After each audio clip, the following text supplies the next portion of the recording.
قرب قیامت میں جب حضرت عیسیٰ علیہ السلام کا ظہور ہوگا تو وہ یہ کہیں گے ہم انشاءاللہ اس کو کل ختم کریں گے. تو انشاءاللہ کا لفظ جب استعمال کریں گے، کیونکہ وہ قوم ہے کافر، وہ اللہ پہ اعتماد کرنا، اللہ پہ توکل کرنا یہ چیز نہیں ہے. جیسے کافر تو نہیں کہے گا نا اللہ نے چاہا تو وہ اللہ پہ یقین نہیں رکھتے. تو وہ جب اللہ کا نام لیں گے اور کہیں گے کہ اللہ نے چاہا تو ہم اس کو کل ختم کر دیں گے، تو پھر اسلام کی وجہ سے وہ دیوار ختم ہو جائے گی. اس کی مثال ایسے جیسے حدیث میں آتا ہے، پچھلی قوموں میں ایک نوجوان تھا جو جادوگر کے پاس بھی جاتا تھا اور راہب کے پاس بھی جاتا تھا، جس کا سورہ بروج میں تذکرہ ہے، والسماء ذات البروج میں. تو جب وہ نوجوان پکڑا گیا، وہ مسلمان ہو گیا تھا، بادشاہ نے اس کو بھیجا تھا جادوگر کے پاس کہ جادو سیکھے، لیکن وہ راہب کے پاس جاتا، عیسائیت سیکھی اس نے اور نیک مسلمان بن گیا. تو بادشاہ نے اس کو قتل کرنے کی حتی الامکان کوشش کی، مگر وہ قتل نہیں ہو پا رہا تھا. بادشاہ نے اس کو پہاڑ پہ بھیجا اپنے سپاہیوں کو لے کے کہ پہاڑ سے لے جا کے اس کو گرا دو، لیکن اللہ نے مدد کی کہ وہ سپاہی گر گیا، یہ بچ گیا. بادشاہ نے حکم دیا اس کو سمندر میں لے جا کے غرق کر دو، وہ سارے سپاہی غرق ہو گئے، یہ بچ گیا. تو کسی بھی طرح سے اس کی قتل کی کوششیں کامیاب نہیں ہو رہی تھی. تو اس نے بادشاہ سے کہا کہ تو اگر مجھے قتل کرنا چاہتا ہے نا تو چوک پہ کھڑا کر کے تیر مجھے مار اور کہے کہ بسم اللہ ورب ھذا الغلام، اس نوجوان کے رب کے نام سے میں اس کو قتل کرتا ہوں. تو اللہ کا نام لے کے مجھے مارے گا تو میں قتل ہو جاؤں گا. نوجوان یہ قربانی اس لیے دے رہا تھا کہ بادشاہ جب پوری پبلک کے سامنے اللہ کا نام لے گا تو لوگوں کو یقین آ جائے گا کہ بھئی اللہ کا نام لینے سے تو کام ہو گیا، اور اللہ کا نام لیے بغیر کام نہیں ہو رہا تھا. تو جو بادشاہ اللہ کو مانتا نہیں تھا آج اس کو بھی اللہ کا نام لینا پڑا ہے. تو نوجوان نے یہ قربانی اس لیے دی کہ بادشاہ جب اللہ کا نام لے گا لوگوں کو اللہ کی ذات پہ یقین آئے گا اور لوگ مسلمان ہو جائیں گے، عیسائیت کو قبول کر لیں گے. تو اس نوجوان نے یہ قربانی دی اور بادشاہ نے اللہ کا نام لے کے جب تیر مارا تو وہ نوجوان شہید ہو گیا. اور لیکن پورا ملک مسلمان ہو گیا، عیسائیت قبول کر لی. اور سورہ بروج میں پھر اللہ نے ان کا تبصرہ کیا، ان کا واقعہ بیان کیا ان کے بارے میں کہ کیسے بادشاہ نے خندقیں کھود کے پوری قوم کو جو ہے وہ جو دین سے پیچھے نہیں ہٹے ان کو کس طرح سے آگ میں پھینک دیا ان سب کو. تو اس سے پتہ چلتا ہے کہ کافر بھی بعض دفعہ جب اللہ کا نام لیتا ہے نا تو اس کو دنیاوی فائدہ ہو جاتا ہے. تو یاجوج ماجوج بھی تنگ آ کر پھر اللہ کا نام لیں گے اور کہیں گے اللہ نے چاہا تو ہم اس دیوار کو کل ختم کر دیں گے، اور بالآخر وہ دیوار ختم ہو جائے گی. پھر قرآن کے الفاظ ہیں آگے کہ جب یہ دیوار ختم ہوگی وَتَرَكْنَا بَعْضَهُمْ يَوْمَئِذٍ. اچھا ہاں، میں بتا رہا تھا کہ حدیث سے کیا پوائنٹ پتہ چلتے ہیں. تو یہ 5 پوائنٹ ہو گئے. چھٹا پوائنٹ یہ کہ حضرت عیسیٰ ہی کے دور میں یہ کسی وبا کے ذریعے ہلاک ہو جائیں گے. حضرت عیسیٰ علیہ الصلوۃ والسلام اتنے زیادہ ہوں گے کہ ان سے لڑنا ممکن نہیں ہوگا، جیسے کہ قرآن میں بھی آ رہا ہے وَتَرَكْنَا بَعْضَهُمْ يَوْمَئِذٍ يَمُوجُ فِي بَعْضٍ. ہم ان میں سے بعض کو بعض کے اندر گھسا دیں گے. اتنی کثرت سے ایک دوسرے میں، آبادی کی کثرت بہت ہوگی ان کی، گھسے ہوئے ہوں گے ایک دوسرے میں، یہ جیسے چیونٹی اور مکوڑے ہوتے ہیں. تو ان سے لڑنا ممکن نہیں ہوگا. تو حضرت عیسیٰ علیہ الصلوۃ والسلام لوگوں کو لے کے کوہ طور پہ چلے جائیں گے اور باقی مسلمان وہ اپنے اپنے گھروں کے اندر بند ہو جائیں گے. اور پھر اللہ کی طرف سے ایک وبا آئے گی اور اس وبا میں یہ سارے کے سارے ہلاک ہو جائیں گے. اور پھر جب ہلاک ہو جائیں گے تو اتنی زیادہ ان کی لاشیں زمین پہ ہوں گی، اتنی زیادہ کہ انسانی آبادی ان کی لاشوں سے متعفن ہونا اور بیمار ہونا شروع ہو جائے گی. ان کی لاشوں سے بدبو اٹھے گی اور ظاہر ہے انسان ہوں گے یہ، تو اس کی وجہ سے جو زمین کا ماحول خراب ہوگا. پھر حضرت عیسیٰ علیہ الصلوۃ والسلام اللہ سے دعا مانگیں گے کہ اللہ تعالیٰ ان کو کسی طرح ٹھکانے لگائے، کوئی انتظام کرے. پھر حدیث میں آتا ہے بارشیں ہوں گی اور سیلاب آئیں گے اور ان کی لاشیں بہہ بہہ کے پانیوں میں جا کے، سمندروں میں جا کے ختم ہو جائیں گی. اللہ تعالیٰ ان کو اس طرح سے ٹھکانے لگائے گا. تو یہ یہاں تک جتنے بھی مضامین ہیں یہ صحیح احادیث سے ثابت ہیں. تو قرآن کہتا ہے وَتَرَكْنَا بَعْضَهُمْ يَوْمَئِذٍ يَمُوجُ فِي بَعْضٍ. ہم ان میں سے بعض کو بعض میں چھوڑ دیں گے، بہت کثرت ہوگی. وَنُفِخَ فِي الصُّورِ. اور پھر سور پھونکا جائے گا. قرآن میں تو یہ کہ سور پھونکا جائے گا ایسے لگ رہا ہے جیسے فوراً پھونکا جائے گا، مگر احادیث میں تفسیر ہے کہ فوراً نہیں پھونکا جائے گا. یاجوج ماجوج قیامت کی نشانیوں میں سے ایک بہت بڑی نشانی ہوگی، یعنی یہ اس بات کی علامت ہوگی کہ اب قیامت بہت قریب ہے. تو حضرت عیسیٰ ابن مریم علیہ السلام جب نازل ہوں گے، میں تھوڑی سی ترتیب بیان کر دیتا ہوں کہ جو کیونکہ بات یاجوج ماجوج کی چل رہی ہے تو اس سے منسلک جو واقعات ہیں جو اس دور میں ہوں گے وہ بھی میں اسی لیکچر کے ضمن میں بیان کر دیتا ہوں. ہمیں صحیح حدیث سے یہ پتہ چلتا ہے کہ قرب قیامت میں جب مسلمان بہت قسمہ پرسی میں ہوں گے تو خراسان سے لشکر اٹھے گا. خراسان یہ افغانستان اور ایران کا حصہ، اس علاقے کو نبی صلی اللہ علیہ وسلم کے دور میں خراسان کہا جاتا ہے، جس میں قندھار بھی آتا ہے، ایران کا بھی حصہ آتا ہے اس میں.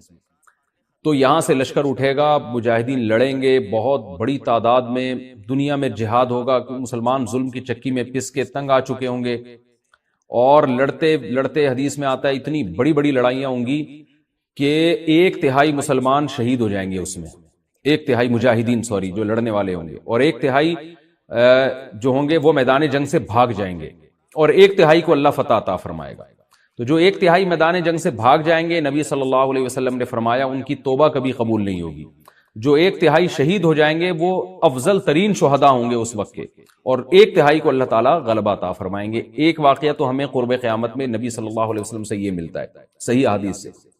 دوسرا ہمیں یہ ملتا ہے کہ قرب قیامت ہی میں مسلمان قسمہ پرسی کا شکار ہوں گے، تو تلاش کریں گے حضرت مہدی کو، کیونکہ حضرت مہدی وہ شخصیت ہیں جن پہ تمام نیک لوگ جمع ہو جائیں گے اور وہ مسلمانوں کی میدان جنگ میں کمانڈ کریں گے، جہاد میں کمانڈ کریں گے.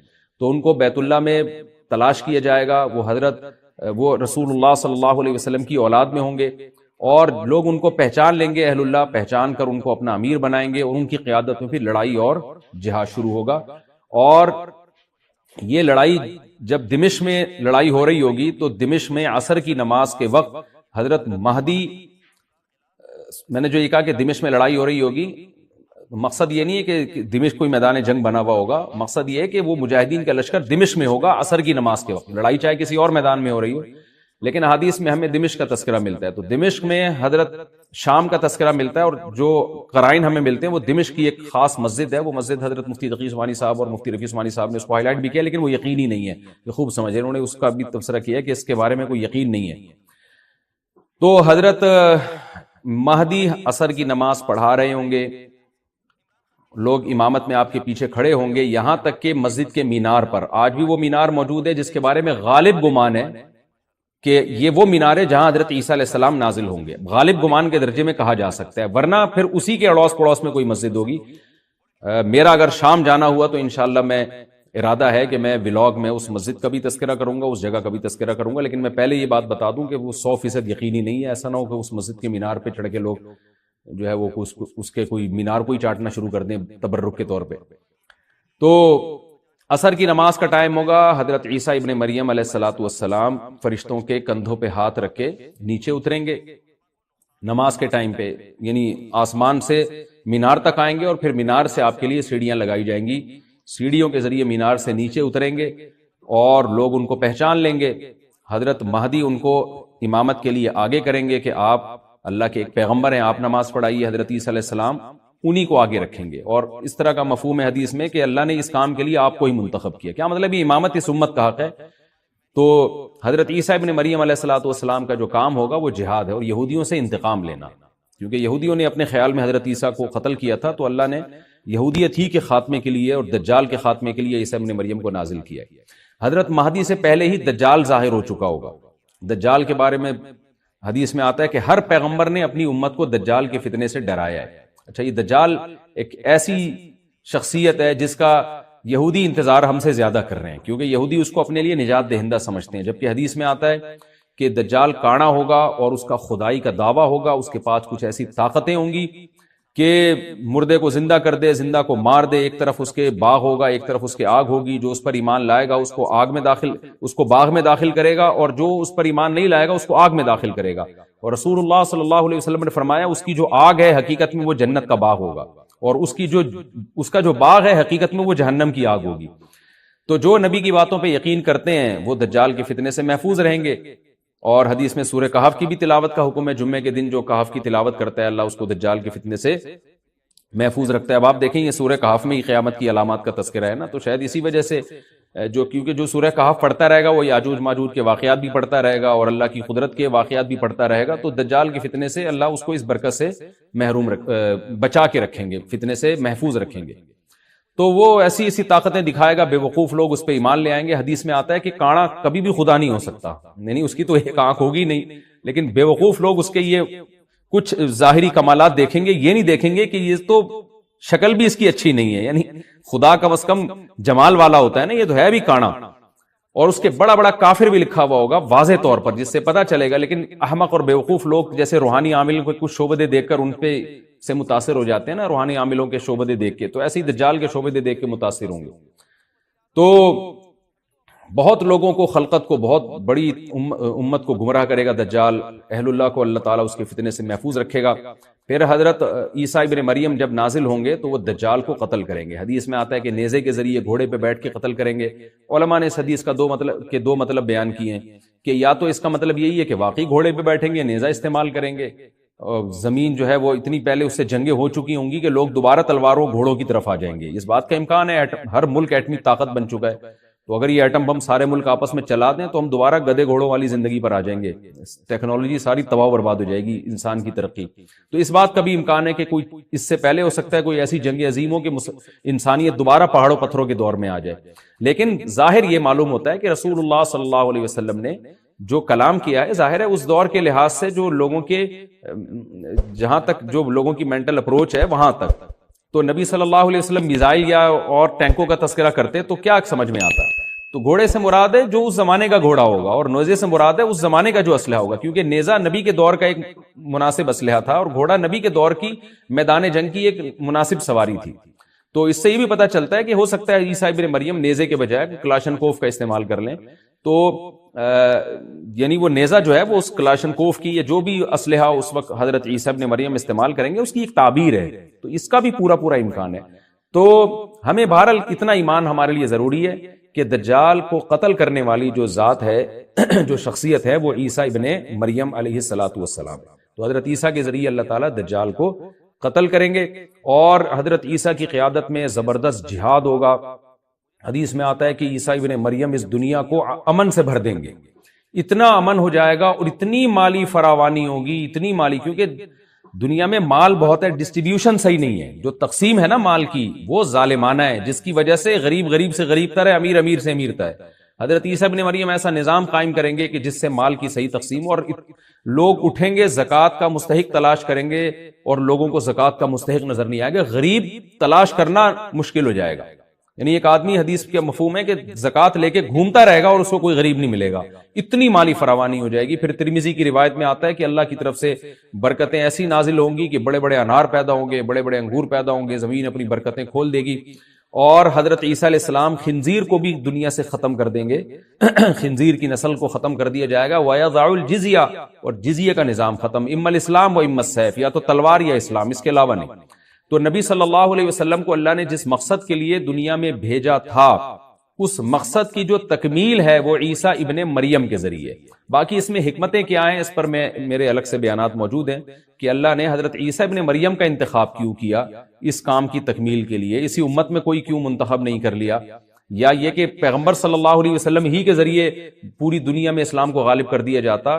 اس میں کیا حکمتیں ہیں، اس پر میرے الگ سے بیانات موجود ہیں. ابھی تو میں کوشش کرتا ہوں کہ تفسیر سے میں جو ٹو دا پوائنٹ بات ہے اس سے یہاں اس لیکچر میں نہ ہٹوں. تو اسی وقت حضرت عیسیٰ ابن مریم اس کو یاجوج ماجوج کو قتل کریں گے اور دنیا انصاف سے بھر جائے گی. اور اللہ تعالیٰ نے جو پیغمبروں کو دنیا میں بھیجا تھا اس کا مقصد کیفیت اور کمیت دونوں لحاظ سے حاصل ہو جائے گا. اس کے بعد پھر آہستہ آہستہ دنیا میں زوال شروع ہوگا، اور پھر جب پوری دنیا کے لوگ زوال کا شکار ہوتے ہوتے کفر کی طرف جائیں گے، گناہوں کی طرف. اور حدیث میں آتا ہے جب تک ایک شخص بھی اللہ کا نام لینے والا ہوگا اس دنیا پر قیامت نہیں آئے گی. یہاں تک کہ آخری شخص جب دنیا سے اٹھے گا جو اللہ کا نام لیا کرتا تھا، تو اس کے بعد اللہ تعالیٰ سور پھونکیں گے، جبریل کو حکم دیں گے سور پھونکنے کا، اور اس دنیا کو تباہ و برباد کر دیا جائے گا. تو آگے قرآن کہتا ہے وَنُفِخَ فِي الصُّورِ، اور پھر سور میں پھونکا جائے گا. فَجَمَعْنَاهُمْ جَمْعًا، پھر ہم ان تمام انسانوں کو جمع کر دیں گے. وَعَرَضْنَا جَهَنَّمَ يَوْمَئِذٍ لِّلْكَافِرِينَ عَرْضًا، اور قیامت کے دن ہم جہنم کو یومئذ، جس دن ایسا ہوگا یعنی جس دن سور پھونکا جائے گا، یہ دوسرا سور مراد ہے، للکافرین عرضا، کافروں کے سامنے پیش کر دیں گے. الذین کانت اعینہم فی غطاء عن ذکری، یہ وہ لوگ ہیں جن کی آنکھیں میری یاد سے پردے میں پڑی ہوئی تھیں، یعنی میری یاد کی چیزیں ان کو نظر ہی نہیں آتی تھیں، غفلت میں پڑی ہوئی تھی جن کی آنکھیں. وکانوا لا یستطیعون سمعا، اور یہ سننے کی صلاحیت بھی نہیں رکھتے تھے، نہ حق بات سنتے تھے نہ حق دیکھتے تھے، بس اپنے خواہشات کی جو چیزیں ہیں وہ ان کو اچھی لگتی تھیں اور وہی ان کو سمجھ میں آتی تھی. تو یہ ہمارا رکوع الحمدللہ کمپلیٹ ہو گیا. اس رکوع میں ہمیں بہت سارے اسباق ملتے ہیں. میں نمبر وار اس کو مختصراً بیان کر دیتا ہوں. پہلی بات تو یہ کہ دیکھیں اللہ تعالیٰ نے کیسے کیسے بادشاہ دنیا میں بھیجے ہیں اور کتنے پاورفل بادشاہ. حضرت ذوالقرنین کا نام ہی قرن والا، دو کناروں والا. زمین کے بہت بڑے حصے کو حضرت ذوالقرنین نے فتح کیا. اور اللہ کے نیک بندے کیسے اللہ کے راستے میں لڑتے رہے ہیں. تو یہ جو لوگ بیٹھ جاتے ہیں نا بس عبادت کرو اور لڑائی وڑائی اسلام میں ہے ہی نہیں، یہ دنیا میں کوئی بھی عقل مند اس نظریے کا حامی نہیں ہوگا. تو طاقت اور قوت کی اسلام میں بہت زیادہ اہمیت ہے.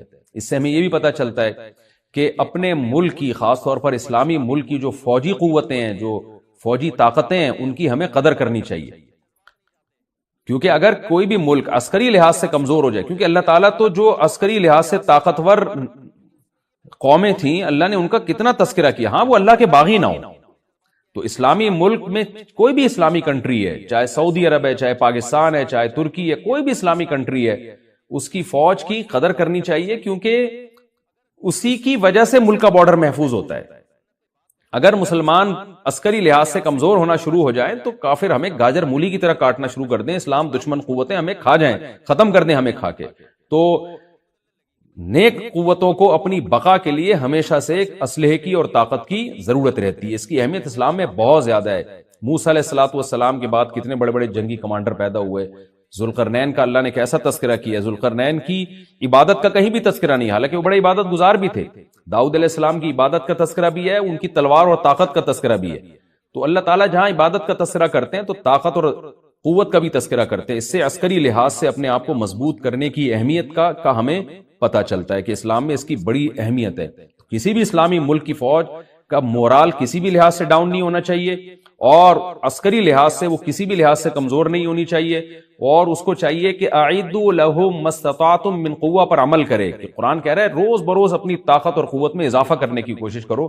اس سے مسلم قوم کو کبھی بھی غافل نہیں ہونا چاہیے اور کوئی بھی ایسا کام جس سے مسلمان قوتیں اور طاقتیں کمزور ہونا شروع ہو جائیں اس کام سے ہمیں بچنا چاہیے. دوسری بات ہمیں یہ پتہ چلی کہ اللہ تعالیٰ نے اہل اسلام کے ذمے پوری دنیا کی ذمہ داری لگائی ہے، کسی ایک ملک کی نہیں. جتنے بھی پیغمبر آئے ہیں جب وہ دنیا فتح کرنا شروع کی ہے تو کہیں رکے نہیں ہیں وہ کہ بھئی یہاں تک، اس سے آگے نہیں جانا. ان کی صلاحیت ہی ختم ہو گئی ہو، وسائل ہی ختم ہو گئے ہوں تو الگ بات ہے. تو پوری دنیا ہے جس میں اللہ کے دین کو غالب کرنا ہے. اب اس کا طریقہ کیا ہوگا؟ ظاہر ہے جو جس زمانے میں سوٹیبل طریقہ ہو وہ اختیار کیا جائے گا. تو حضرت ذوالقرنین پہلے انتہائی مشرق کی طرف گئے ہیں جہاں سورج نکلتا ہے، تو وہاں سے جہاں سے آبادی شروع ہو رہی ہے اور ان کا خیال تھا کہ اب آگے آبادی نہیں ہے تو پھر جا کے سٹاپ کیا ہے. مغرب میں بھی ایسے ہی، شمال میں بھی ایسے ہی. تو ہمیں جب دیکھتے ہیں کہ جب صحابہ کرام نے دنیا فتح کرنا شروع کی ہے تو ہمیں مسلمان کمانڈروں میں بھی ایسے واقعات ملتے ہیں کہ وہ علاقے فتح کرتے کرتے سمندر کے کنارے پہنچے اور انہوں نے سمندر کو دیکھ کے کہا کہ تیرے آگے بھی آبادی ہوتی نا تو ہم اللہ کا کلمہ وہاں بھی بلند کرتے. تو یہ دور تھا مسلمانوں کا اور یہ عیسیٰ ابن مریم دوبارہ پھر وہی کریں گے، پوری دنیا کو فتح کریں گے. تو حضرت ذوالقرنین کے اس واقعے سے پتہ چلتا ہے کہ پوری دنیا کی ذمہ داری اللہ نے ہمیشہ سے اہل اللہ پہ لگائی ہے اور وہ پوری دنیا میں اللہ کے دین کو غالب کرنے کی کوشش میں ہمیشہ سے لگے رہے ہیں. تیسری بات ہمیں پتہ چلتی